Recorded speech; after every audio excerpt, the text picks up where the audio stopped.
નમસ્કાર, real debate સાથે હું પ્રવીણ. શનિવારે વાત કરી હતી બિહારની રાજનીતિની, આજે વાત કરીશું મહારાષ્ટ્રની રાજનીતિની. તમે કહેશો કે મહારાષ્ટ્રની રાજનીતિનું કેમ, આજે ચર્ચા કેમ?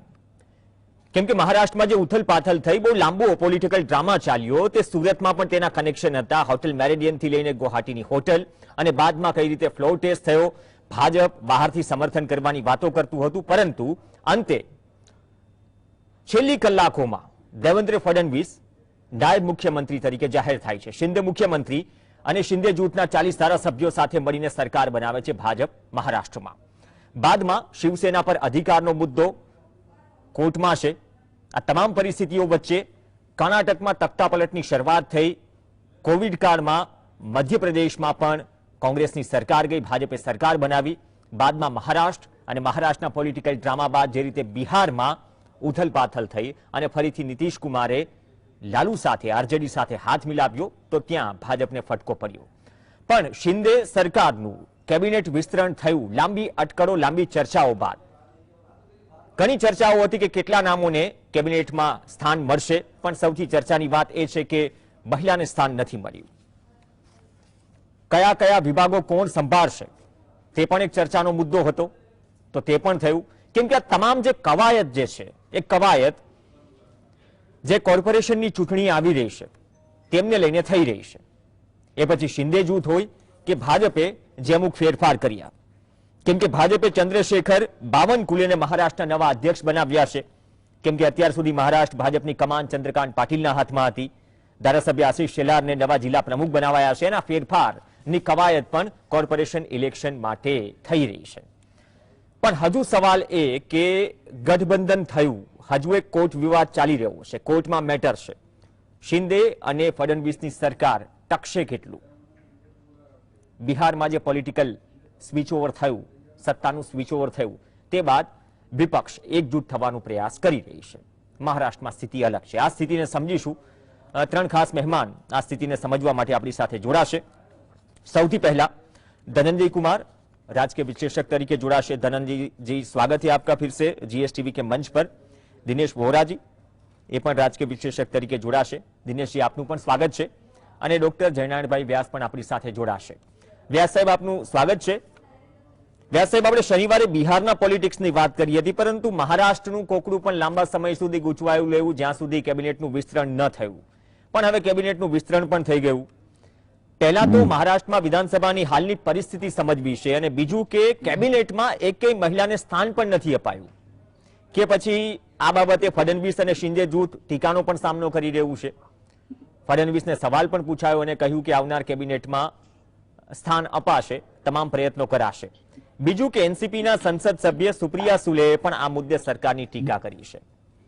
કેબિનેટનું વિસ્તરણ તો થઈ ગયું, પરંતુ તે બાદ જે સ્થિતિ છે એ અંગે આપનું શું કહેવું છે?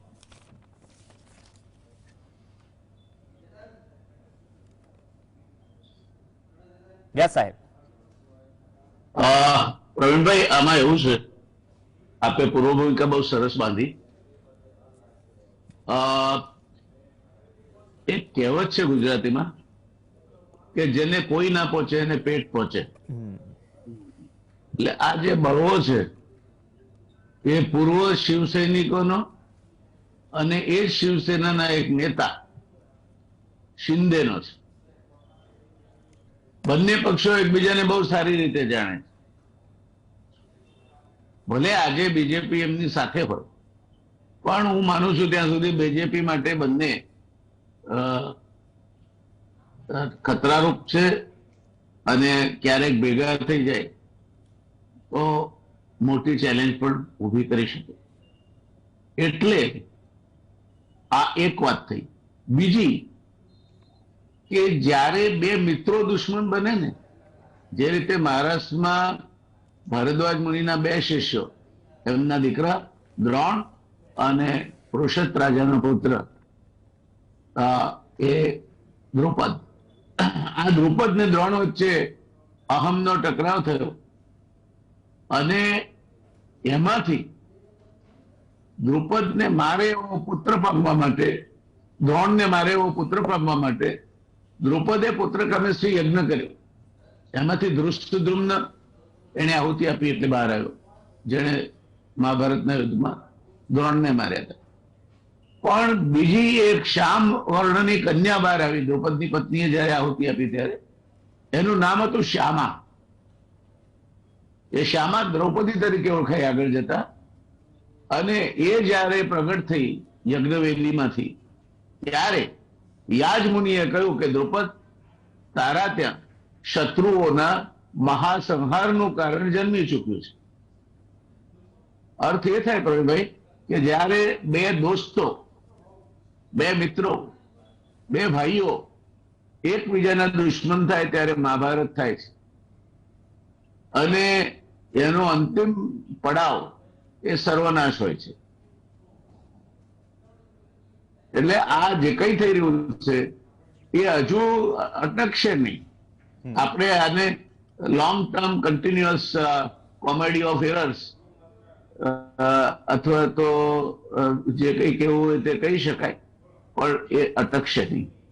એટલે આજે ભલે આ મુદ્દા લઈને ચર્ચા કરો છો કે મંત્રીમંડળ રચાયું, અત્યાર સુધી એમ કહેવાતું હતું મંત્રીમંડળ નથી રચી શક્યા, પણ મંત્રીમંડળ રચવાનું પણ એટલું સરળ નહીં હોય એમનામાં. હવે આજે મંત્રીમંડળ રચાયું ત્યારે બીજી જાતના ડખા ઉભા થયા છે. પોતાને કયું પોર્ટફોલિયો મળે તેના અસંતોષથી માંડી, કેટલાકને પોતાને હળવું પોર્ટફોલિયો મળ્યું, પોતાને ખાસ અગત્યનું ના હોય તેવું પોર્ટફોલિયો મળ્યું, જનતા સાથે બહુ ઝાંસી લેવા દેવા ના હોય તેવું પોર્ટફોલિયો મળ્યું. આમ જે અસંતોષ તો પાછું ચાલુ જ રહ્યો છે ને આજે તો એ થોડો આગળ વધ્યો છે. આજે આ અસંતોષ ખાસ કરીને શિંદે ગ્રુપમાં એ હવે ધીરે ધીરે ચિંગારીમાંથી ભડકોલિયાનું રૂપ લઈ રહ્યો છે. અને ક્યારે એમાંથી હુતાશની પ્રગટશે એ અત્યારે કેવું મતલબ વગરનો છે. એટલે આ મહારાષ્ટ્ર ઉપરની ચર્ચા આપણે મને લાગે છે આ વર્ષ પૂરતી સમયાંતરે રાખીએ, કારણ કે ચાલુ જ રહેશે. આ વાત તમે ભૂતકાળમાં પણ કહી હતી જયારે દેશપાંડેજી જોડાયા હતા કે આ લાંબુ ચાલશે. હા, લાંબુ ચાલશે. આપણે એ બાબતમાં ગુજરાતની પાસે ગૌરવપ્રદ દાખલો છે અને એ ખાજુરા કાંડના નામથી ઓળખાય છે. એ પણ કોઈકની મહત્વાકાંક્ષાઓનો, કોઈકના અહમનો ટકરાવ હતો. એટલે આ આડોશી પાડોશી રાજ્યોમાં આવું તો ચાલતું જ રહેવાનું. હમણાં એ પેલો કોવિડ કે સ્વાઇન ફ્લૂ નો વાયરસ એ કોંગ્રેસને લાગુ પડ્યો છે. એ રોજ ઉઠીને નવી જાહેરાતો ત્યાંથી થાય છે કે આ છોડી ગયા, પેલા છોડી ગયા, પેલા કેબિનેટ મંત્રી બન્યા, બધું ચાલ્યા કરે છે. ગુજરાતમાં પણ સમયાંતરે we are having A dynamic politics. એટલે મહારાષ્ટ્રની પરિસ્થિતિ ગુજરાતથી જુદી નથી, આ એક વાક્યમાં કહી શકાય.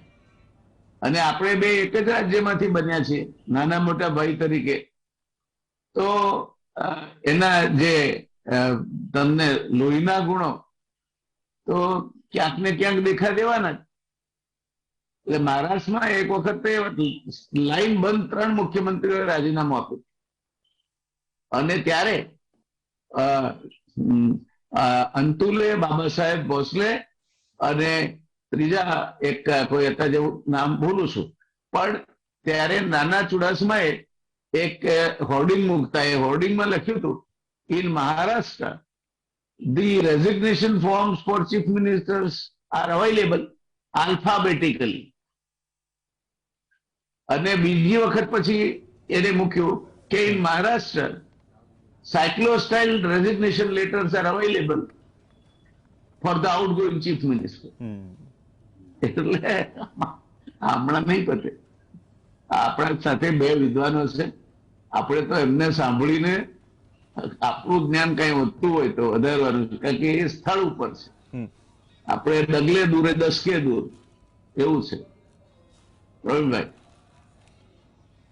जी धन्यवाद व्यास जी। दिनेश जी, जैसे कहा ना कि ये ड्रामा अभी खत्म नहीं हुआ, लंबा चलने वाला है, मतलब इसके प्लॉट भी जिस तरह से डिजाइन हुए और हो रहे हैं और जो संकेत मिल रहे हैं आने वाले वक्त के लिए महाराष्ट्र की राजनीति में। लेकिन एक बात थी कि होम मिनिस्ट्री किसके पास होगी या कौन रखेगा, काफी खिंचातनी चली लंबे वक्त तक और आखिर में 41 दिन के बाद कैबिनेट का विस्तरण हुआ और होम मिनिस्ट्री फडणवीस साहब ने रखी, तो ये पूरा जो 41 दिन तक जो पॉलिटिकल ड्रामा चला और महाराष्ट्र में एक तरफ शिवसेना है, जो एक कोर्ट मैटर भी चल रहा है, तो ये पूरे टाइमलाइन को आप कैसे देखते हो सर? जी, आप सबको मेरा नमस्कार।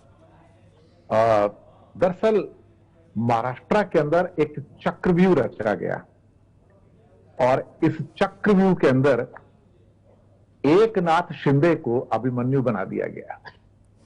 मैं आपको सच बता रहा हूं। अब ये शिंदे साहब जो हमारे बाजू की थाने की कॉन्स्टिट्यूएंसी से निकले थे, कभी ऑटो ड्राइवर थे, लेकिन राजनीति में सबका अधिकार है कि वो ऊपर के पद तक जाएं, उस बात से कोई डिनाई नहीं करेगा। लेकिन राजनीति भी एक म्यूजिकल चेयर्स का गेम है और यहां पर जितनी म्यूजिकल चेयर्स आपको महाराष्ट्र में इस समय देखने को मिल रही हैं और जितने समीकरण आपको मिल रहे हैं, अब वो अचंभित नहीं करते हमें, क्योंकि अब ऐसा लगता है कि run of the mill stuff है जो एक एक करके उसके जो स्टेप्स हैं आ रहे हैं। दरअसल इसकी भूमिका तो पहले से ही बन गई थी, यानी कि महाराष्ट्र सरकार वाया गुवाहाटी, आप ये समझ सकते हो कि महाराष्ट्र की जो सरकार बनी वाया गुवाहाटी बनती है और उसमें खैर अब वो पुरानी स्टोरी है कि उद्धव ठाकरे उसको टैकल नहीं कर पाए, हैंडल नहीं कर पाए, उसको जाने दीजिए। लेकिन 40-41 दिन के बाद जो मंत्रिमंडल का विस्तार होता है, मुझे उसके अंदर कोई हैरानी नजर नहीं आई। मुझे एक चीज पता लग गई कि इस गाड़ी का ड्राइवर कौन है और इस गाड़ी का कंडक्टर कौन है। तो ड्राइवर एज यूजुअल वो फडणवीस साहब, वो भी नहीं बल्कि दिल्ली में बैठे हुए जो हमारे सुपर कमांड है उनके हाथ में है, क्योंकि अगर फडणवीस साहब के हाथ में कमांड होती तो फिर वो मुख्यमंत्री बनते थे, उप मुख्यमंत्री नहीं बनते थे, जिसके लिए उन्होंने पहले इनकार कर दिया था। लेकिन अल्टीमेटली फडणवीस साहब ने भी दिल्ली के साथ मिलकर चलने में राजीनामा समझा एक तरह से, और बाद में अब जो मंत्रिमंडल 40 दिनों के बाद बना, उसके अंदर जैसे की अपेक्षा थी कि सारे, जिससे मैं कहता हूं मलाईदार मंत्रालय, वो सारे के सारे फडणवीस साहब लेकर चले गए। अब देखिए, मुख्यमंत्री के पास एक महत्वपूर्ण विभाग होता है जनरल एडमिनिस्ट्रेशन और अर्बन डेवलपमेंट। मैं इस अर्बन डेवलपमेंट की आपको बात बताऊं, इसके अंदर सारे जो भूमि के प्लॉट्स वगैरह होते हैं, टीडीआर वगैरह होती है, सब कुछ रहता है। और पहली बार महाराष्ट्र की हिस्ट्री में दरअसल ये विभाग उद्धव ठाकरे ने मुख्यमंत्री के पद से निकालकर एकनाथ शिंदे को एज ए मंत्री सौंप दिया था, जो पहले कभी नहीं हुआ था। लेकिन जो दूरदर्शिता उद्धव ठाकरे ने दिखाई थी वो शिंदे साहब ने नहीं दिखाई, उसको अपने पास रखा, क्योंकि वो एक ऐसा डिपार्टमेंट है।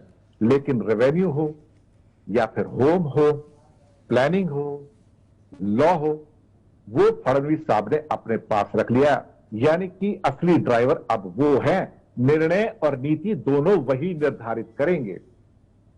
दरअसल यहां पर मैं कुछ मिनिस्टर्स की बात करना चाहूंगा जिन्होंने कुछ करने का प्रयास तो किया लेकिन दिल्ली वालों से फेल कर दिया। इसमें सबसे बड़ा नाम आता है सुधीर मुंगतीवर का।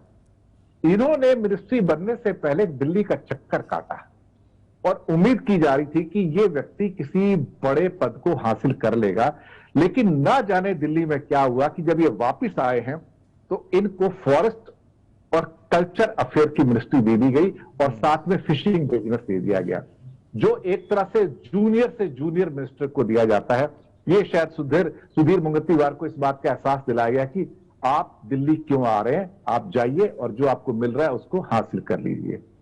हाँ, एक व्यक्ति जिसका एलिवेशन हुआ है वो है राधा कृष्णा विखे पाटिल साहब, जिनको देखा जाए तो रेवेन्यू और एनिमल हस्बेंड्री मिला है और वो एक किस्म से इस समय फडणवीस के राइट हैंड मैन की तरह कार्य करेंगे। उनके एक बहुत वफादार व्यक्ति है फडणवीस साहब के, जो हर मौके पे उनके साथ में रहते हैं, जिनको बड़ा एलिवेशन मिला है, और वो है गिरीश महाजन। गिरीश महाजन जो है, he is the ultra faithful of Devendra Fadnavis. उनको मिला है रूरल डेवलपमेंट एंड पंचायती राज और मेडिकल एजुकेशन। मेडिकल एजुकेशन उनके पास पहले भी था एक्चुअली देखा जाए तो। और लोढ़ा जी जो हैं, आपको पता है वो तो उद्योगपति हैं और बिल्डर भी हैं, उनका तो होना एक तरह से स्वाभाविक था। लेकिन मुझे कई बार ऐसा लगता है कि विजय कुमार गावित साहब हैं, उनको इस मंत्रिमंडल में लाया गया है ट्राइबल डेवलपमेंट में, लेकिन ये वही व्यक्ति हैं जो पहले एनसीपी में हो रहे थे, जिनके खिलाफ 6,000 करोड़ के गबन के इल्जाम थे। ट्राइबल वेलफेयर फंड का डेवलपमेंट जो उसका गबन जो हुआ था, उसमें जो हेरा फेरी हुई थी, तो ये भी वहां पर है। और कुछ लोग ऐसे हैं जो कि जिनको पहले काफी रेड्स पड़ चुकी थी, अब जब भाजपा में आ गए तो रेड वेट पड़नी बंद हो गई, केसेस अभी बंद हो गए हैं। अब शिंदे साहब के लिए तो कुछ बचा नहीं है, और सबसे बुरा हाल होता है वहां पर उनके एक मिनिस्टर जो कि दादा भूसे है, जो काफी पावरफुल थे। दादा भूसे को आप यकीन नहीं मानेंगे, पोर्ट्स एंड माइनिंग दिया गया है, जिसको देख के मुझे भी शौक लगा कि ये हो क्या रहा है, ये किस किस्म का एक निर्माण हो रहा है मंत्रालय का यहां पर। इसके अलावा संजय राठौड़ वो व्यक्ति हैं जिनके ऊपर इल्जाम आए थे पूजा चौहान की हत्या के, और जिसके लिए बीजेपी के बहुत सारे मेंबर बहुत बाउंस अपॉन करते थे उद्धव ठाकरे के ऊपर कि तुमने एक ऐसे व्यक्ति को क्या कहते हैं मंत्री बनाया हुआ है जो जिसके ऊपर हत्या के इल्जाम है। लेकिन अभी बनने के बाद भी एक बीजेपी के एक खास व्यक्ति उन्होंने फिर से इल्जाम लगाए थे, लेकिन अगले दिन से उन्हें शांत कर दिया गया, उनके सारे ट्विटर हैंडल वगैरह शांत हो चुके हैं। लेकिन संजय राठौड़ को अंदर रखने के पीछे एक क्या कहते हैं कि मजबूरी है। मजबूरी यह है कि वो बंजारा कम्युनिटी से आते हैं, और बंजारा कम्युनिटी के बहुत सारे लोग महाराष्ट्र के अंदर हैं, और उनको खुश करने के लिए संजय राठौड़ को लाना जरूरी था, भले उनके ऊपर इल्जाम थे। लेकिन बाकी को आप देखो, चाहे दीपक केसरकर हो या शंभू राज देसाई हो, तानाजी हो या उदय सामंत जैसे जो बड़े हैवी वेट्स हैं, संदीपन भुमरे, इनको कुछ नहीं मिला। मैं आपको बताऊं, सबसे बुरी स्थिति तब हुई है कि इन मिनिस्टर्स में बीजेपी के हों या शिंदे साहब के हों, एक भी महिला मंत्री नहीं है। ये एक एबुरेशन है और बहुत बड़ा एक्सेप्शन है जिसको हर व्यक्ति नोट कर रहा है। दरअसल ये जो पावर स्ट्रगल है महाराष्ट्र का, अब वो इतना इंटेंस और इतना डीप हो चुका है कि यहां पर कई बार ऐसा लगता है कि महिलाओं के लिए कोई स्थान ही नहीं बचा। इवन पंकजा मुंडे जो कि गोपीनाथ मुंडे की बेटी है, हालांकि वो चुनाव तो हार गई थी, लेकिन शायद कई बार इनडायरेक्टली एक उम्मीद होती है, लेकिन उनको कोई भी स्थान कहीं पे ना दिया जाना या एक तरह से कंसीडर ना किया जाना भी, एक तरह से कहा जाए तो जो गोपीनाथ मुंडे की विरासत है उसको अब साइडलाइन करके रख देना है कि हमें उसको अब आगे नहीं लेकर जाना है। इस पूरे गेम प्लान के अंदर दिल्ली की जो जोड़ी है उसने ये दिखाया है कि ये सरकार मेरी मर्जी से चलेगी, और शिंदे साहब इस बार ड्राइवर नहीं है टेम्पो के, वो पीछे कंडक्टर का काम करेंगे, ये उनको बता दिया गया है। एक भी निर्णय शिंदे साहब अपनी मर्जी से नहीं ले पा रहे हैं, बल्कि कई तो हमारे यहां महाराष्ट्र में पोस्टर लगे हैं, मैं आपको बताऊं अपनी जानकारी के हिसाब से, जिसमें फडणवीस साहब और शिंदे साहब के फोटोग्राफ लगे हैं। इसमें शिंदे साहब का फोटोग्राफ छोटा है पोस्टर पे, और फडणवीस का साहब का पोस्टर बड़ा है, उसके अंदर फोटोग्राफ बड़ा दिखाया गया। तो आप एक्चुअलिटी में देख सकते हैं कि यहां के हालात इस किस्म के हैं कि जहां पर सर्वे सर्वा फडणवीस साहब हैं, लेकिन दिल्ली की भूमिका है, क्योंकि Maharashtra being a financial capital BJP के गेम प्लान के अंदर बहुत बड़ा एक हिस्सा रखती है। दूसरी बात, इसलिए बड़ा हिस्सा है कि अभी बीएमसी के इलेक्शन आ रहे हैं, 2024 में लोकसभा इलेक्शन है, और हर हालत में चाहेंगे कि महाराष्ट्र में जो 48 सीटें हैं, जबकि पहले बीजेपी और शिवसेना की जो युति थी इनके पास 40 से ऊपर सीटें थी, और यहां पर अगर लॉस होता है किसी भी किस्म का, जैसे कि बिहार को मिला लो लॉस को, या थोड़ा झारखंड में और बंगाल को मिला लो, तो मैं आपको बताऊं कि बीजेपी की स्थिति, एनडीए की स्थिति इंडिया में प्रिकेरियस हो सकती है। अगर महाराष्ट्र पार्टली भी, आधा भी हाथ से खिसक जाता है तो बीजेपी के लिए लेने के देने पड़ जाएंगे। तो हर हाल में पैसे के लिहाज से भी, फंडिंग के लिहाज से भी, सीट के हिसाब से भी, Maharashtra is just next important state after the Uttar Pradesh. तो ये मेरा छोटा सबमिशन है पहले में, आप दूसरे अपने गेस्ट को लीजिए, फिर मैं सेकंड चक्र में आपको बाकी इंफॉर्मेशन दूंगा। ओके डन, क्योंकि कॉर्पोरेशन इलेक्शन के रिगार्डिंग भी आगे चल के बात करेंगे हम कि क्यों ये कवायद सब हो रही है। धनंजय सर हमारे साथ है। धनंजय जी, सबसे पहला सवाल, एक तो महिलाओं को क्यों कैबिनेट में स्थान नहीं मिला, लेकिन दूसरी तरफ जनसंघ के वक्त से गुजराती पॉपुलेशन जो ट्रेडिशनली बीजेपी की वोटर्स रही है, लेकिन इस बार कैबिनेट में देखिए तो एक भी गुजराती एमएलए नहीं है। 11 करोड़ की आसपास पॉपुलेशन महाराष्ट्र की, और उसमें से 1.25 करोड़ गुजराती। अभी भाजपा के एक एमएलए को पूछा गया कि क्यों ऐसा, तो कहे कि आने वाले वक्त में और भी इंक्लूजन होगा इस कैबिनेट में। तो ये बात से आप मतलब एग्री करते हैं कि अब आने वाले वक्त में कुछ और चेंजेस होगा, या फिर किस तरह से इक्वेशन को आप देखते हैं? एक तो महिला को नहीं मिला, दूसरी बात कि गुजराती को भी एक भी कैबिनेट में स्थान नहीं मिला। किस तरह से देखते हैं पूरे ड्रामा को 40-41 दिन के? देखिए सर, बोहरा साहब ने बड़ी अच्छी तरीके से अपनी बात रखी और सारा जो यहाँ का सिचुएशन है वो आपके सामने रख दिया, पूरी जो स्थिति है, परिस्थिति है, वो सामने रख दिया है। लेकिन आपने जो सवाल किया बड़ा महत्वपूर्ण इसलिए है कि आपने महिलाओं पे सवाल किया। महिलाओं को जो नहीं स्थान मिला है वो बहुत चौंकने वाली बात नहीं है, इसलिए कि जो संघ का जो नजरिया है कि महिलाओं का स्थान जो है किचन में है या घर में है, तो वो कहीं ना कहीं से वो होता है। फिर आप देख रहे हैं कि महिलाओं के साथ जो उत्पीड़न की जो बात आती है उसमें संजय राठौड़, जैसा कहा वोरा साहब ने, संजय राठौड़ जी के खिलाफ आरोप है कि उन्होंने रेप का आरोप है, फिर उसका मर्डर हो गया, मतलब मौत हो गई उसकी। तो वो सारी चीजें हैं, बावजूद इसके संजय राठौड़ जो है मंत्री बनाए गए हैं। तो ये भी दूसरा मैसेज है कि महिलाओं के साथ क्या हुआ वो बहुत मायने हमारे लिए नहीं रखता है, हमारे लिए मायने रखता है सत्ता संतुलन। और मैं बोलूं कि ये जो शिंदे साहब को नहीं दिया गया ज्यादा वेट, देवेंद्र फडणवीस साहब को ज्यादा वजन दिया गया है, वो मुख्यमंत्री नहीं बनाया गया, फिर भी उनके पास ज्यादा वजन है। तो उसकी वजह यह है कि जो महाराष्ट्र गवर्नमेंट बनी है वो महाराष्ट्र गवर्नमेंट महाराष्ट्र के लिए नहीं बनी, उसे बनाया गया है गुजरात के लिए।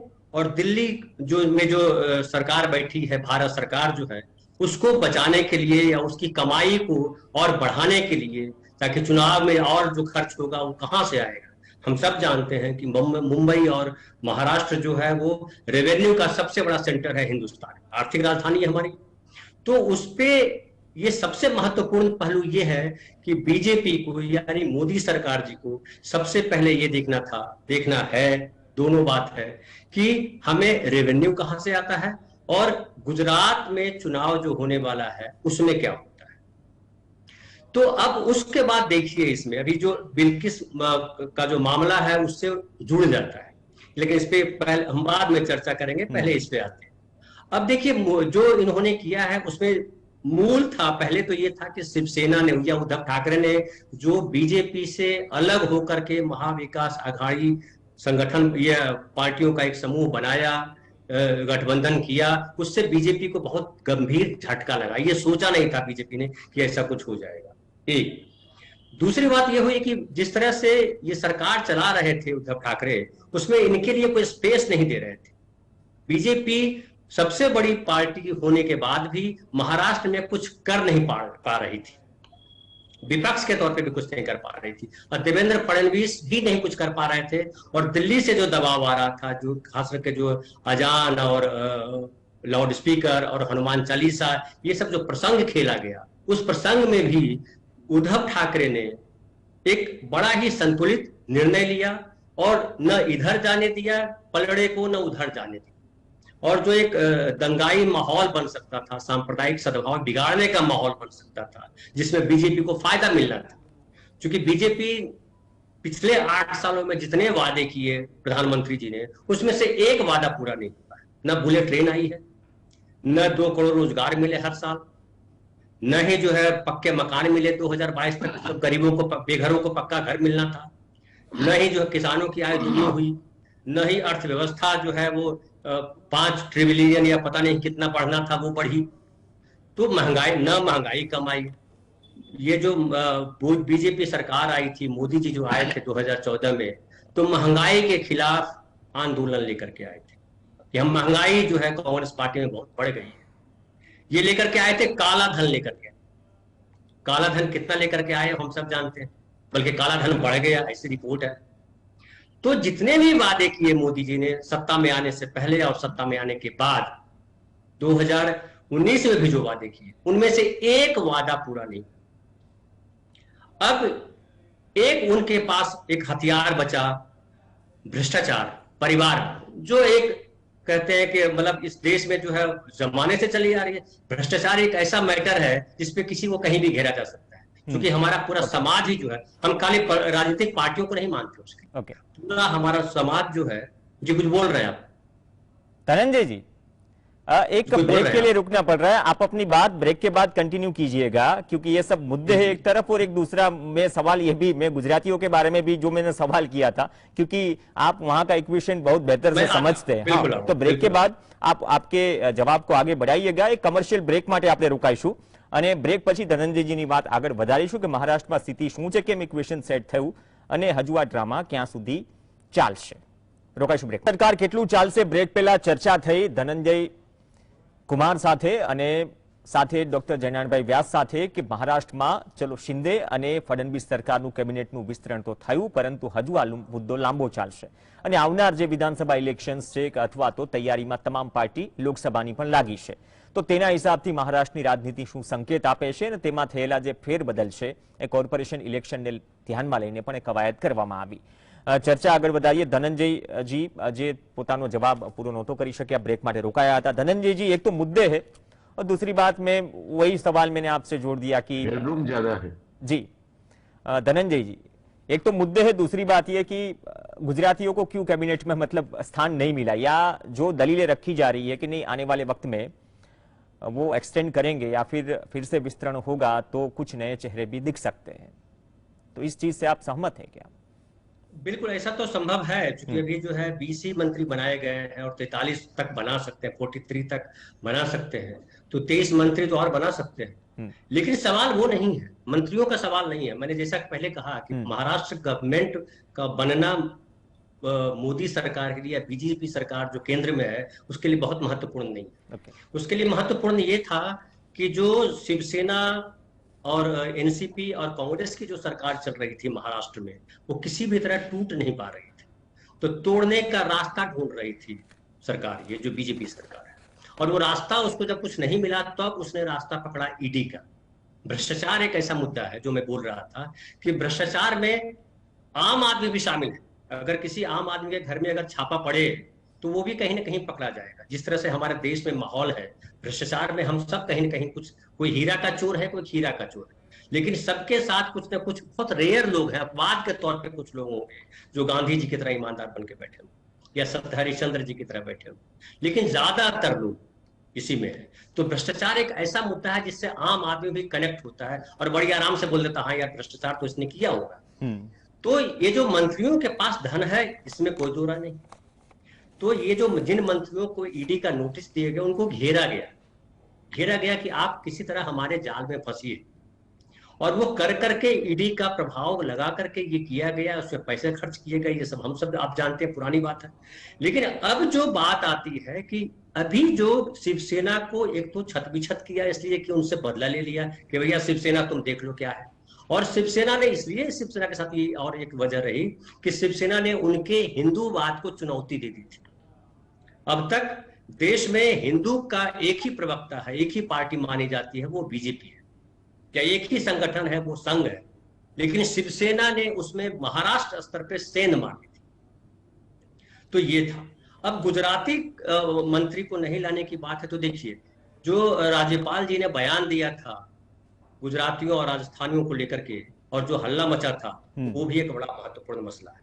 फिर मसला जो होता है कि बीजेपी का हमेशा अप्रोच रहा कि विदर्भ जो है अलग स्टेट बने, और विदर्भ को लेकर के शिवसेना हमेशा जो है सॉफ्ट कॉर्नर वाला पोजीशन लेता रहा है कि शिवसेना को बाला साहब ठाकरे ने भी कहा था कि महाराष्ट्र को हम बंटने नहीं देंगे। फिर एक ये भी चलाया गया कि भैया मुंबई को अलग कर देंगे, ये चूंकि आप जो हमारे पहले ये घटना हो चुकी है जिसमें हुतात्मा चौक बना हुआ है, 100 से ज्यादा लोग मारे गए थे उस समय महाराष्ट्र और गुजरात वाले मैटर पे, मुंबई किसकी इस मैटर पे। तो कुल मिलाकर के और शिवसेना जिस तरह की पार्टी है वो मराठियों की पार्टी मानी जाती है, लोकल अस्मिता है उसकी। तो वो कहीं कोई भी मौका न मिले शिवसेना को उभरने का या किसी को कुछ बोलने का, न मराठीवाद के मैटर पे न हिंदूवाद के मैटर पे, इसके लिए मुझे लगता है कि गुजरातियों को भी रोक कर रखा गया है। ओके। और ये मैसेज दिया गया है, ये मैसेज दिया गया है कि महाराष्ट्र में जो सरकार बदली गई है उसमें कहीं ना कहीं से जो है गुजरात के ये दो लोग जो है वो कुछ गड़बड़ नहीं कर रहे हैं। अपनी अपनी कमजोरियों की वजह से सरकार गिरी और शिवसेना अपनी कमजोरियों की वजह से टूटी, ये मैसेज दिया जा रहा है। ओके, વ્યાસજી, એક સવાલ એ તમારા માટે પણ હતો કે ઘણી અપેક્ષા હતી, મેં કહ્યું ટ્રેડિશનલ વોટર્સ છે ગુજરાતીઓ મુંબઈમાં, બધા ક્ષેત્રમાં આટલું યોગદાન છે અને મોટાભાગે ટ્રેડિશનલ વોટર્સ જનસંઘથી હોય, તો આ કેબિનેટમાં સ્થાન નથી મળ્યું અને આવનાર સમયમાં સ્થાન અપાશે અથવા તો હજુ ભાઈ આવનાર સમયમાં કેબિનેટનું વિસ્તરણ થશે. હવે એની પાછળ આપ કોઈ બીજું કોઈ પ્લાનિંગ જોઈ રહ્યા છો અથવા તો બીજા કોઈ કારણો જોઈ રહ્યા છો કે અમુક બાબતો જે મહિલાઓવાળો મુદ્દો છે અથવા તો ગુજરાતીઓને કેબિનેટમાં સ્થાન ન મળવાનો મુદ્દો છે, જે હિસાબથી પૂરી કેબિનેટ ફોર્મ થઈ છે અત્યારે? થોડોક ઇતિહાસમાં ડોકાચિયું કરવું પડે. જી. એક સમય હતો જ્યારે મોરારજીભાઈ દેસાઈના વડપણ હેઠળ દ્વિભાષી મુંબઈ રાજ્યની સરકાર હતી. ડોક્ટર જીવરાજ મહેતા જેવા કદ્દાવર મંત્રી હતા. સૌરાષ્ટ્રના મુખ્યમંત્રી રહી ચૂકેલા રસિકલાલ પરીખ હતા. હિતેન્દ્રભાઈ દેસાઈ હતા. ગુજરાતમાંથી આ બધા જ કદ્દાવર મંત્રીઓ પાસે અગત્યના ખાતા એટલે ગૃહ ખાતું જીવરાજભાઈ મહેતા પાસે, નાણાં ખાતું મુખ્યમંત્રી પાસે. એટલે ગુજરાતીઓએ છેલ્લો જો એમનામાંનો કોઈ પુરુષ જોયો હોય તો એ બેરિસ્ટર રજની પટેલ, જેનો એક હોલ્ડ હતો અને એક કદ્દાવર ગુજરાતી હોવા છતાં પણ એક કદ્દાવર નેતા તરીકે એ કોંગ્રેસ પાસે મનમાન્યું કરાવી શકતા. ત્યાર પછી ધીરે ધીરે આપણે ભક્તિભાવમાં પરોતા ગયા અને ગુજરાતી એટલે એને તમે ધર્મની આણ આપો એટલે તમને જ મત આપે એવી માન્યતા દ્રઢ થતી ગઈ.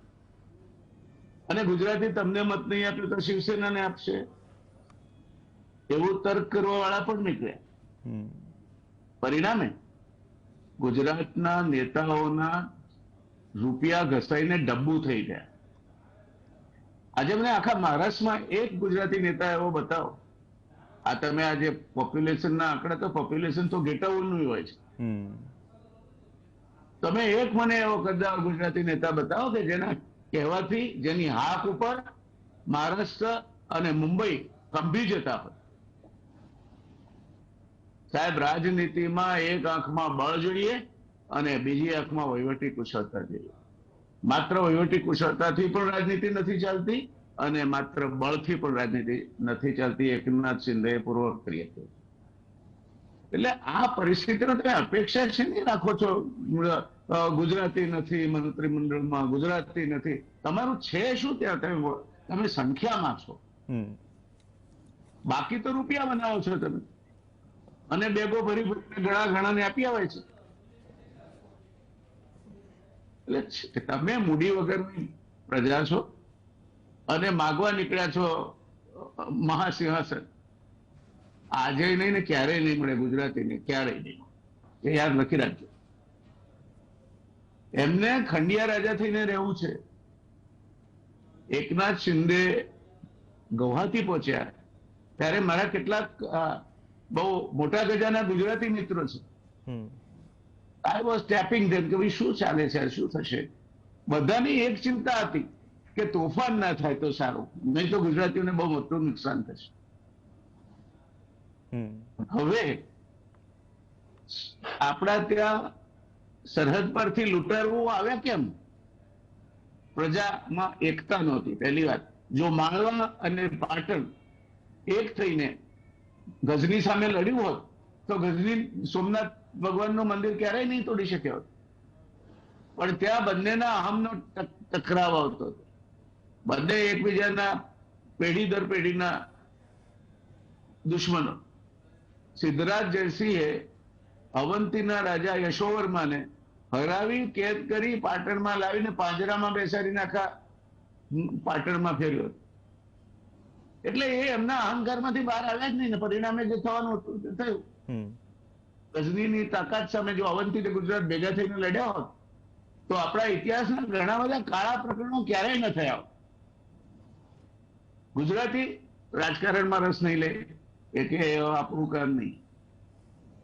ગુજરાતી એકદમ ચોખ્ખવટીઓ એમ, એને બધું તરત આદર્શ જોઈએ. દરેક સમાજમાં કાઢાબળિયા માણસો પણ જોઈએ અને દરેક સમાજમાં શ્રેષ્ઠીઓ પણ જોઈએ અને દરેક સમાજમાં અધિકારી વર્ગ પણ જોઈએ.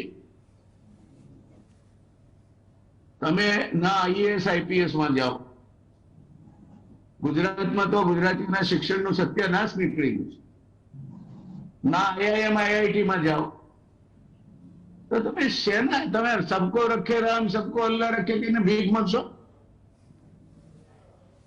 આ ભિખારી વૃત્તિમાંથી જ્યાં સુધી ગુજરાતીઓ બહાર નહીં આવે ક્યાંય પણ એમનું કશું ઉપજવાનું નથી. આપણે દિલ્હીનો દાખલો લઈને પહોંચાઈએ છીએ. માનનીય નરેન્દ્રભાઈ ત્યાં છે, માનનીય અમિતભાઈ ત્યાં છે, ગૌરવ છે આપણને, પણ પછી શું? What next? એટલે આ ગુજરાતીઓને કેમ નથી મળતું એનું કારણ ગુજરાતીઓ પોતે જ છે. જાત જાતના સમાજો ચલાવે છે.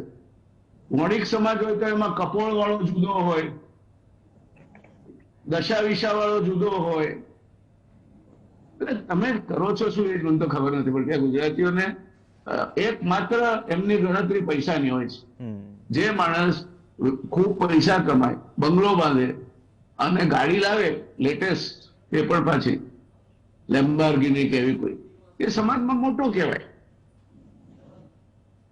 મહારાષ્ટ્રમાં સાહિત્ય છે, મહારાષ્ટ્રમાં સંગીત છે. આજે ગુજરાતીઓને તમે ગુજરાતના જેને એકદમ ટોચના સાહિત્યકારો કહેવાય, ઝવેરચંદ મેઘાણીથી શરૂ કરીને ધૂમકેતુ સુધી, પન્નાલાલ પટેલથી માંડીને પેટલીકર સુધી, ગોવર્ધનરામ ત્રિપાઠીનું નામ કેટલાય સાંભળ્યું છે. એટલે we have written our death warrant ourselves. Don't worry about it. Pravinbhai, okay, ભૂતકાળની થોડું ફેસ પણ થોડો રજૂ કર્યો કે મહારાષ્ટ્રમાં સ્થિતિ શું છે વર્તમાન સમયમાં, કેમ ગુજરાતીઓ નથી. પણ સામે दिनेश जी, शिंदे में झूठ में भी, मतलब जिन लोगों को कैबिनेट में स्थान नहीं मिला, आपने भी एक जिक्र किया संजय सिरसाट का, जिसने भी उद्धव ठाकरे की प्रशंसा कर दी, ट्वीट कर दी. तो 3 से 4 लोगों की संभावना या फिर ऐसी खबरें मिल रही है कि भाई असंतोष है. तो इन सब के बीच में क्या कैबिनेट विस्तरण के बाद ये विवाद आगे बढ़ सकता है? क्या जो मतलब बंटवारा हुआ सभी विभागों का, उसको लेकर शिंदे और बीजेपी के बीच खिंचातानी हो सकती है या फिर चल रही है, शुरुआत है? वो तो होगी. खिंचातानी तो शुरू हो चुकी है, कब की चल रही है साहब. अब उसकी इंटेंसिटी कितनी है उस पर डिपेंड करता है, और इंटेंसिटी भी काफी हाई है. दरारें नहीं, खाइयां पड़ चुकी हैं ऑलरेडी, जो सूचनाएं प्राप्त हो रही हैं. दरअसल भारतीय जनता पार्टी, आप इसको इस परिप्रेक्ष्य में समझिए कि शिंदे सरकार जो है ना, ये शिंदे ग्रुप जो है वो 16 mm की पिक्चर पे चल रहा है और बीजेपी 70 mm की स्क्रीन पे गेम खेल रही है. और शिंदे सरकार समझ रही है कि मेरी 16 mm की जो पिक्चर है वो कामयाब हो जाएगी, शोले बन जाएगी, लेकिन वो शोले बनने वाली नहीं है. बीजेपी का मिशन है मिशन 48. अब देखो, इसको लार्जर पर्सपेक्टिव में समझने की जरूरत है क्या हो रहा है. मिशन 48 यानी कि 48 सीटें. सबसे पहला मिशन है बीएमसी का इलेक्शन. तो इनके आक्रामक नेता हैं यंग युवा आशीष शेलार, जिनको मुंबई की अब कमान सौंपी गई है अध्यक्ष की. हालांकि 2017 में भी थोड़ी सी कमान थी उनके पास, लेकिन वह थोड़ा सा मिस कर गए थे वहां पर. इस बार जो ये फाइट होने जा रही है बीएमसी की, ये आपको बताएगी कि कौन मुंबई का शेर है और कौन मुंबई का शेर नहीं है.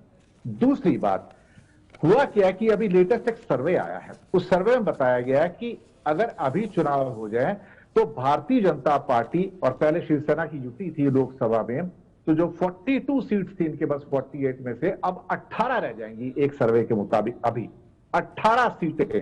तो ये आपका जो लॉस होता है ऑलमोस्ट 23-24 सीटों का लॉस होता है. 23-24 सीटों का लॉस अगर यहां हो जाए और थोड़े से लॉसेस बिहार और बंगाल के मिल जाते हैं जो होने जा रहे हैं, आप सोचिए कि भाजपा खिसक कर नीचे 225 पे या 200 पे आती है. ये बहुत बड़ा खतरा है, मैं आपको बताऊं. महाराष्ट्र को अगर नहीं जीत पाए, मिशन 48 को अकम्प्लिश नहीं कर पाए, तो भारतीय जनता पार्टी को लेने के देने पड़ जाएंगे इस खेल में। और जो 70 mm का स्क्रीन है ना, वो खिसक के इनके नेशनल पर्सपेक्टिव में 16 mm हो जाएगा। अब एक बात चल रही थी आपकी कि वहां पर कोई गुजराती मिनिस्टर नहीं है। गुजराती छोड़िए, साथ कोई साउथ इंडियन मिनिस्टर भी नहीं है वहां पर। तो साउथ इंडियन की बहुत बड़ी संख्या है मुंबई के अंदर, अगर आप देखोगे उनके पास वहां भी कोई मिनिस्टर नहीं है। और तो और अगर अब अब्दुल सत्तार साहब को मिनिस्टर नहीं बनाया जाता, जिनकी बेटियां वो टीचर स्कैम में फंसी हुई हैं, तो मुस्लिम भी मिनिस्टर नहीं होता था, जबकि महाराष्ट्र में मुस्लिम की पॉपुलेशन भी सब्सटेंशियल है, मैं आपको बता दूं। तो यहां पर उनका रिप्रेजेंटेशन भी है।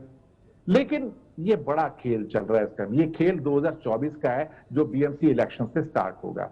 यहां पर टेक्ट अब बीजेपी का नहीं है। शिंदे को तो एक तरह से साइडलाइन किया हुआ है, वो तो पीछे कंडक्टर की सीट पे बिठा दिया उन्होंने। प्रॉब्लम ये है कि बीएमसी का इलेक्शन 2024 के इलेक्शन की टोन सेट कर देगा। वहां पर जो सेट होगी कि भाई कौन यहां का महारथी है, मुंबई का शेर कौन, मुंबई का महारथी कौन। अगर यहां पे एमवीए, महाराष्ट्र विकास आघाड़ी, तीनों एक साथ में आते हैं, शिवसेना, कांग्रेस और एनसीपी, तो ये फॉर्मिडेबल चैलेंज है, खासतौर से शिंदे ग्रुप और फडणवीस के लिए, मैं ये कह सकता हूं। हालांकि पूरे महाराष्ट्र में इलेक्शन होंगे जो नगर पालिकाओं वगैरह के होते हैं, नगर निगम के, लेकिन मुंबई पर सबकी नजर होगी। नर्व सेंटर तो यही है ना। ये सारा खेल लंबा है प्रवीण भाई, ये छोटा खेल नहीं है जो शेलार और फडणवीस मिलकर बीएमसी में खेलने जा रहे हैं। और मैं आपको बताऊं, जब ये खेल शुरू होगा तो यहां देखना कितना पैसा बहाया जाएगा। और वहां पे गुजराती वोटों की जो वोटर्स हैं, सब्सटेंशियल पार्ट में, जो अक्सर माने जाते हैं कि वो क्या कहते हैं कि भाजपा के समर्थक हैं, लेकिन भाजपा बीएमसी चुनाव के अंदर शिंदे ग्रुप को कितनी सीट देगी, मैं आपको बता रहा हूं। इसका आकलन आप अभी से करके देख लीजिए। भारतीय जनता पार्टी किसी भी हालत में शिंदे की शिवसेना को 25% सीटें देने को राजी नहीं होगी, क्योंकि पिछली बार जब पूरी सीटें लड़ी थी तो बहुत छोटे से अंतर से मेजोरिटी से रह गए थे। तो BJP is not going to forfeit its area of influence in BMC election in Mumbai, take my word. और शिंदे ग्रुप यहीं पे पहला मार्जिनलाइजेशन होगा बीएमसी के इलेक्शन के अंदर, जहां उनको लड़ने के लिए बराबर सीटें नहीं मिलेंगी। क्योंकि यहां पे फडणवीस साहब कहेंगे जो मेरी और आपकी स्ट्रेंथ है महाराष्ट्र में, उसी हिसाब से आपको मैं एलोकेशन करके देता हूं। पहला रिफ्ट यहां से पैदा होगा। शिंदे कहेंगे कि शिवसेना मेरी और मुंबई मेरा गढ़ है, मेरे लिए सिंहगढ़ है, रायगढ़ का किला है, तो मैं आपको नहीं दूंगा। यहां पे आप देखिएगा मेजर फाइट आएगी। और यहां पर कई क्लैशेस आपको ऐसे भी देखने को मिल सकते हैं जहां पे फ्रेंडली फाइट भी आपको मिलने हो सकता है, शिंदे ग्रुप की, फडणवीस ग्रुप की हो। तो मेजर जो टेस्ट होने जा रहा है वो एमवीए का होगा, और यही से टोन सेट हो जाएगी 2024 की। कोई और प्रश्न हो तो आप मुझसे पूछ सकते हैं प्रवीण भाई। ओके, इसी सवाल को मैं आगे ले जाऊंगा। जो टोन सेट करने की बात की ना धनंजय जी, एक तो कॉर्पोरेशन इलेक्शन से टोन सेट करने की बीजेपी ट्राई करेगा आने वाले वक्त में, एक तो वो चीज है। लेकिन दूसरी चीज ये भी है कि सही में उसके अलावा जो कांग्रेस में जो अभी ऐसे समाचार है कि उस कांग्रेस, महाराष्ट्र कांग्रेस में भी ठीक ठाक नहीं चल रहा है। काफी कुछ नेताजी फडणवीस साहब को मिले कुछ दिनों में। एक चीज जोड़ दूं प्रवीण भाई, मैं अगर आपकी आज्ञा हो तो, बीएमसी का बजट भारत के कई राज्यों से बड़ा बजट है, मैं आपको बताऊं जी। और इसलिए हमेशा उस पर सबकी नजर रहती है, क्योंकि ये रिचेस्ट म्युनिसिपैलिटी है इंडिया की। और बहुत बड़ा बजट है इसका साहब, उसी पे नजर रहती है लोगों की। जी। इसलिए तो हम कभी कभार वो सत्ता और मलाई की जो बात करते हैं ना, वो वही बात हो गई। धनंजय जी, कांग्रेस में भी ठीक ठाक नहीं है। एक तो ये टोन सेट करने वाली बात है बीजेपी के लिए कॉर्पोरेशन इलेक्शन। और क्या ये समाचार सही है कि फडणवीस साहब को मिले 3 से 4 जो बड़े नेता है कांग्रेस के, और कांग्रेस के भी कुछ नेता शिवसेना की तरह मतलब टूट के उधर से इधर आ सकते हैं, ऐसे कोई मूवमेंट चल रही है हाल के समय? देखिए, ऐसे मूवमेंट अगर चलाते भी है, बिल्कुल चलती रहेगी, क्योंकि ये तो चाहेंगे कि सारी पार्टियां कमजोर हो जाए, एनसीपी भी कमजोर हो जाए, कांग्रेस भी कमजोर हो जाए, शिवसेना तो कमजोर हो ही चुकी। क्योंकि इनका भय तो जैसा कि बोहरा साहब ने कहा 48 सीट है, वो सबसे इंपॉर्टेंट है। 48 सीटों को जीतना है, असल लड़ाई वहां जाएगी। लेकिन ये 3 लेयर पे, पहला लेयर है बीएमसी, और बीएमसी में देखिए, अभी जैसे बोहरा साहब ने कहा कि बहुत ज्यादा उनको नहीं दिया जाएगा शिंदे साहब को, मैं थोड़ा सा इसमें डिफर करता हूँ। देखिए, शिंदे साहब को इस्तेमाल किया जाएगा जैसे बिहार में पासवान को इस्तेमाल किया गया नीतीश कुमार के खिलाफ। तो जहां जहां पर शिवसेना को सीटें मिली या जब लगता है कि ये मजबूत है, वहां वहां शिंदे को बोलेगा यहाँ लड़ो। और शिंदे अगर कुछ 100 कुछ 1000 वोट भी अगर काट लेता है उसका, उनका ग्रुप जो है, तो शिवसेना को बड़ी क्षति, ये मान के चलिए, कैलकुलेशन जब हम जोड़ते हैं तो। हालांकि हम मानते हैं कि 2 जोड़ 2 राजनीति में नहीं होता, 4 नहीं होता राजनीति, 2 जोड़ 2 कभी 0 हो जाता है, कभी कभी 6 भी हो जाता है, तो कुछ भी हो सकता है। लेकिन जो उनकी निगाह है कि जो कैलकुलेशन, हम सब कोई जो राजनीति में है वो भी सभी जोड़ घटाव करते रहते हैं कि किसके आने से क्या होगा, जैसा उन्होंने सोचा था, और कई दफा उसकी परिणति कुछ अलग हो जाती है, सोचते कुछ है और हो कुछ जाता है। और अब जो कांग्रेस की बात है, तो कांग्रेस का जो लोकल जो धड़ा है, जो लोकल जो उनके जो पार्टी है, उसमें अभी सारी कमान जो है वो सोनिया गांधी के हाथ में, और सबकी नजर में ये है कि आने वाले समय में 24 में संभव है कि यूपीए की सरकार फिर से बने। कांग्रेस मजबूत होती दिखाई पड़ रही, कांग्रेस कमजोर इस बार नहीं है, क्योंकि कांग्रेस ने एक तो मन बना लिया कि हमको लड़ना है। कांग्रेस बैक फुट पे अभी नहीं है, कांग्रेस अभी फ्रंट फुट पर खेलने को तैयार है, और नीतीश कुमार के आ जाने से वो फ्रंट फुट और मजबूत हुआ है। क्योंकि इनके पास अभी विपक्षी एकता बनता है या नहीं बनता वो सेकेंडरी है, प्राइमरी है परसेप्शन और नैरेटिव क्या चेंज होता है या नहीं होता है। तो अभी देखिए कि चैनलों पे या मीडिया में नैरेटिव चेंज हुआ है। मोदी जी ने जो भाषण दिए 15 अगस्त को, उसमें उन्होंने फिर वहीं पे आकर ला के खड़ा किया कि भ्रष्टाचार और परिवारवाद। अब भ्रष्टाचार और परिवारवाद के मैटर पे भले वो अपना एजेंडा लगाते रहे, लेकिन जनता को पता है कि भ्रष्टाचारी ये भी है और परिवारवाद इनमें भी है, ये भी उससे अछूते नहीं है। और उस मैटर पे नीतीश कुमार इनसे ज्यादा बड़ा चेहरा बन के उभरे थे। कांग्रेस के खिलाफ इन्होंने ईडी का जितना भी फार्मूला अपना दिया, कहीं काम नहीं आया। तो सोनिया और राहुल वो कहीं रुके नहीं, बल्कि आंदोलन बढ़ गए। तो इसलिए बीजेपी की जो मूल चिंता है, वो चिंता है, मैं बोलूंगा कि वो गुजरात का चुनाव, महाराष्ट्र बीएमसी तो है, लेकिन बीएमसी से भी ज्यादा तात्कालिक तौर पे उसके लिए गुजरात का चुनाव हो जाता है कि अगर गुजरात में हार जाते हैं तो क्या हो, तो 2024 चला ही जाएगा। अभी तो लगता है कि शायद बचे, जैसा कि हालांकि बोहरा साहब ने कहा, बहुत सही गणित जोड़ा कि जो बिहार है, बंगाल है और जो झारखंड है, ये 3 प्रदेशों में ये अगर 40 सीटें उनकी घट जाती है तो उनको पसीना आ जाएगा, और उनको उत्तर प्रदेश में भी सीटें घटेगी। हालांकि उत्तर प्रदेश का राजनीति जो है सवर्णवादी राजनीति, उत्तर प्रदेश में सवर्णों की संख्या ज्यादा है, बिहार जैसी स्थिति नहीं है। लेकिन क्या राजस्थान में 25 के 25 सीट लाएंगे? तो वो कैलकुलेशन जो है वो बीजेपी और संघ के लोग भी कर रहे हैं। और देखिए, संघ के लोग मोदी जी क्या बोलते हैं या नैरेटिव क्या मीडिया गढ़ रहा है, जो मोदी मीडिया जिसको कहते हैं, जिसमें फालतू मीडिया कहा करता हूँ, वो जो जिस तरह का नैरेटिव गढ़ता है कि मोदी जी का कोई तोड़ नहीं, तो मोदी जी का तोड़ जो है संघ को पता चल गया है कि तोड़ आ गया है। और चूंकि मोदी जी सारे फ्रंट पे फ्लॉप रहे, काला धन नहीं आया, रोजगार नहीं आया, कोरोना में बुरी हालत हुई, तो ले दे करके एक ही उनके पास मुद्दा बचता है, हिंदुत्व, हिंदूवाद। और हिंदूवाद वाले मुद्दे खड़ा करने के लिए ही बिल्किस वाले मामले पे गुजरात जीतना है। देखिए, बिल्किस वाला मामला, बिल्किस बानो का जो केस आया है अभी कि उनके सारे कैदियों को माफी दे दी गई, उससे बड़ा हंगामा चल रहा है। वो चाहते हैं कि जो बिहार में रोजगार की बात की जा रही है, जो बिहार में सांप्रदायिक सद्भाव की बात की जा रही है, जो बिहार में और दूसरे मसले पे बात की जा रही है, उससे हट करके, जैसे तेजस्वी, देखिए तेजस्वी लगातार क्या बोल रहे हैं टीवी पर, वो बोल रहे हैं कि जो हमने बदल दिया, पूरा नैरेटिव बदल दिया देश का, अब रोजगार पे बात करने लगे हैं। अब हमसे पूछ रहा है कि कितने रोजगार दीजिएगा, और नीतीश कुमार ने 15 अगस्त को कह दिया कि हम 20 लाख रोजगार देंगे। उन्होंने पहले तो तेजस्वी ने 10 लाख की बात की थी, इन्होंने 20 लाख की बात कर। तो मोदी जी के सामने जो सबसे बड़ा सवाल है कि गुजरात कैसे जीते, और क्या केवल हिंदू मुस्लिम पे गुजरात जीता जा सकता है? बिल्किस बानो को लेकर के जो उन्होंने किया है, उसमें फिर से एक नैरेटिव गढ़ने की कोशिश की है कि भैया देखो, हम आएंगे तो हम हिंदुओं के लिए ये करेंगे। लेकिन मुझे लगता है प्रवीण भाई, ये बहुत कारगर नहीं होगा और मोदी जी के लिए बहुत खतरनाक समय चल रहा है।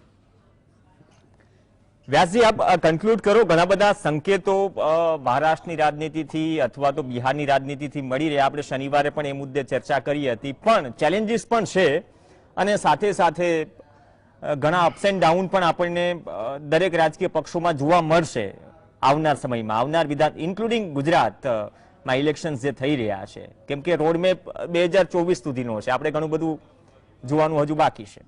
વ્યાસજી. પ્રવીણભાઈ, તમે મારા જેટલું જ જાણો છો આ વિષય ઉપર, પણ તમે પ્રશ્ન પૂછો તો જવાબ આપવાનો પ્રયત્ન કરીશ. ગુજરાતનું ચૂંટણી એ આવનાર ભારત સરકારની રૂખ નક્કી કરશે એ વાત સાથે હું 100% સંમત છું.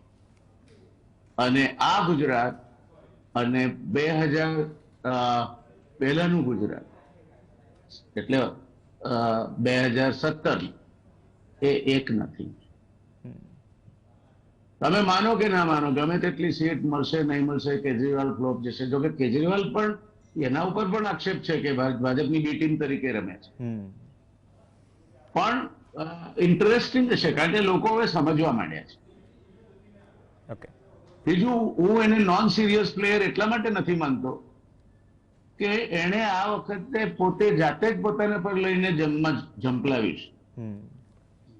કદાચ it might be A game plan four something else, પણ એ હકીકત છે. એ સિવાય પણ જે બીજી વાત કહેવામાં આવી કે કોંગ્રેસ આ વખતે બેકફૂટ પર નથી, તે ઘણી બધી જગ્યાએ અત્યારે જોવા મળે છે. એના વિવિધ કારણો છે. એના વિવિધ કારણો છે. એટલે ક્યાંક એક કારણ છે, ક્યાંક બીજું કારણ છે, પણ એના વિવિધ કારણો છે. અને એટલા માટે જ ભારતીય જનતા પાર્ટીનું જે ટોપ બ્રાસ કહેવાય, ગુજરાતમાં એક સીટ પર શું પરિસ્થિતિ છે એનો ખ્યાલ જો કોઈને હોય તો માનનીય નરેન્દ્રભાઈને છે અને માનનીય અમિતભાઈને છે. એમની નજરમાં આ ન હોય વાત એવું માનવાને મને કોઈ કારણ દેખાતું નથી. એમાં હવે અમારા પ્રદેશ અધ્યક્ષ શ્રી સી.આર. પાટીલ ભળ્યા છે, જે એગ્રેસિવ ફિલ્ડના માણસ છે, છેક જેને કહેવાય પેજ પ્રમુખ, ત્યાંથી એ શરૂ કરે છે અને રાષ્ટ્ર પ્રમુખ સુધીની વાત કરે છે. એટલે આ બધું કોમ્બિનેશન અત્યારે જે રીતે ગુજરાત ઉપર ફોકસ્ડ છે. મેં ભૂતકાળમાં નરેન્દ્રભાઈને આટલી ફ્રિકવન્સીથી ગુજરાતની મુલાકાત લેતા ક્યારેય નથી લે છે અત્યારે. અમિતભાઈ તો ક્યારે અહીં હોય છે ને ક્યારે દિલ્હી હોય છે, તે કળવું અકળ છે. અને ચંદ્રકાંતભાઈ પાટીલ એ એક અચ્છા લડવૈયા છે, ફિલ્ડના માણસ છે. ચૂંટણીની વ્યૂહરચનાઓના એ કર્તવ્ય જાણે છે અને બીજી બધી ઘણી ઇનપુટ્સ પોતાના મેતે લાવી શકે એવા સક્ષમ નેતા who will be aggressive and will not be dominated by anybody. તો આજે ગુજરાતમાં સી.આર. પાટીલ એ ભારતીય જનતા પાર્ટીના અધ્યક્ષ તરીકે એમણે ટૂંકા ગાળામાં પોતાની જે છબી ઊભી કરી છે, અદભુત છે. અને હું માનું છું ત્યાં સુધી બીજેપીને આ ખ્યાલ છે કે આ વખતે એમના માટે પણ તકલીફ વાળું કામ હશે, એટલે એ તમને વોકઓવર આપી દે એ બનવાનું નથી. હજુ 3 મિનિટ બાકી છે. જી sir, we are running out of time sir, sorry. એટલે then we must compare our watch. Okay sir, we are running out of time, that's why so I will close, but then tomorrow your watch should be synchronized with my watch because I keep the watch before my eyes when sure, I'm speaking.